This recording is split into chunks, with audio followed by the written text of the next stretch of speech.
BDA ಹೊಸ ಲೇಔಟ್ಗೆ ಹಲವು ಗ್ರಾಮಗಳ ರೈತರಿಂದ ಆಕ್ಷೇಪ ವ್ಯಕ್ತವಾಗಿದೆ.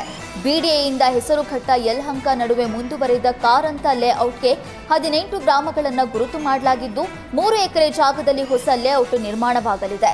ಈಗಾಗಲೇ ಹೆಸರುಘಟ್ಟ ಬಳಿ 2,500 ಎಕರೆ ಜಾಗದಲ್ಲಿ ಕಾರಂತ ಲೇಔಟ್ ಮಾಡಲಾಗಿದೆ. ಬಡಾವಣೆ ನಿರ್ಮಾಣಕ್ಕೆ ಸರ್ವೆ ನಡೆಸ್ತಾ ಇದ್ದಾರೆ.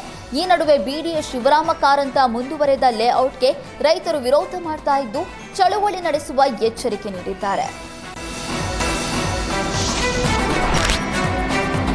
ಉಡುಪಿ ಜಿಲ್ಲೆಯ ಬೊಮ್ಮರಬೆಟ್ಟು ಗ್ರಾಮದ ಮಾಂಬೆಟ್ಟುವಿನ ಪ್ರಭು ಜನರಲ್ ಸ್ಟೋರ್ನಲ್ಲಿ ಅನ್ನಭಾಗ್ಯ ಅಕ್ಕಿಯನ್ನ ಅಕ್ರಮವಾಗಿ ಖರೀದಿಸಿ ಸಂಗ್ರಹಿಸಲಾಗಿತ್ತು. ಖಚಿತ ಮಾಹಿತಿ ಮೇರೆಗೆ ದಾಳಿ ನಡೆಸಲಾಗಿದೆ.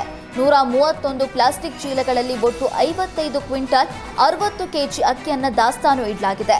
ಅನ್ನಭಾಗ್ಯ ಯೋಜನೆಯಡಿಯಲ್ಲಿ ವಿತರಿಸಲಾಗಿರುವ ಅಕ್ಕಿ ಅಂತ ದೃಢಪಟ್ಟಿದ್ದು, ಅಕ್ಕಿಯನ್ನ ಆಹಾರ ನಿರೀಕ್ಷಕರ ಸಮ್ಮುಖದಲ್ಲಿ ಸ್ವಾಧೀನಪಡಿಸಿಕೊಂಡು ಹಿರಿಯಡ್ಕ ಠಾಣೆಯಲ್ಲಿ ಪ್ರಕರಣ ದಾಖಲಾಗಿದೆ. ಪ್ರಕರಣ ದಾಖಲಿಸಿಕೊಂಡು ವಾಸುದೇವ ಪ್ರಭು ಎಂಬಾತನನ್ನ ವಶಕ್ಕೆ ತೆಗೆದುಕೊಂಡು ನ್ಯಾಯಾಲಯಕ್ಕೆ ಹಾಜರುಪಡಿಸಲಾಗಿದೆ.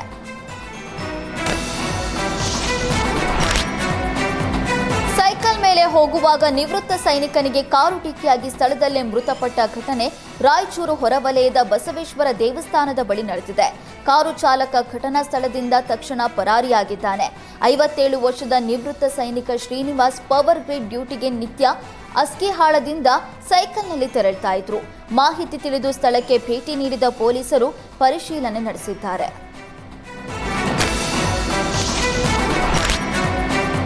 ಇಂದಿನಿಂದ 4 ದಿನ ರಾಜ್ಯದ ಹಲವೆಡೆ ಭಾರೀ ಮಳೆಯಾಗಲಿದೆ ಎಂದು ಹವಾಮಾನ ಇಲಾಖೆ ಮುನ್ಸೂಚನೆ ನೀಡಿದೆ.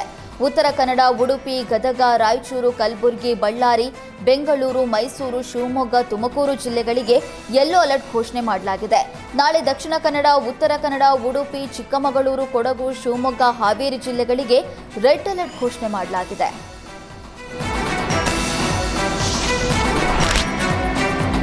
ಮೈಸೂರಿನಲ್ಲಿ ಹಲವೆಡೆ ಮಳೆಗೆ ಭಾರೀ ಅವಾಂತರ ಸೃಷ್ಟಿಯಾಗಿದೆ.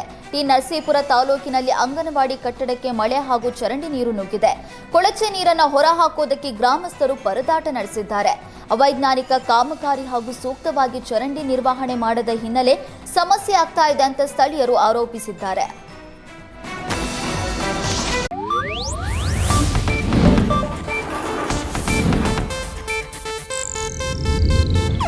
ಇದು ಏಷ್ಯಾನೆಟ್ ನ್ಯೂಸ್ ನೆಟ್ವರ್ಕ್ ಪ್ರಸ್ತುತಿ.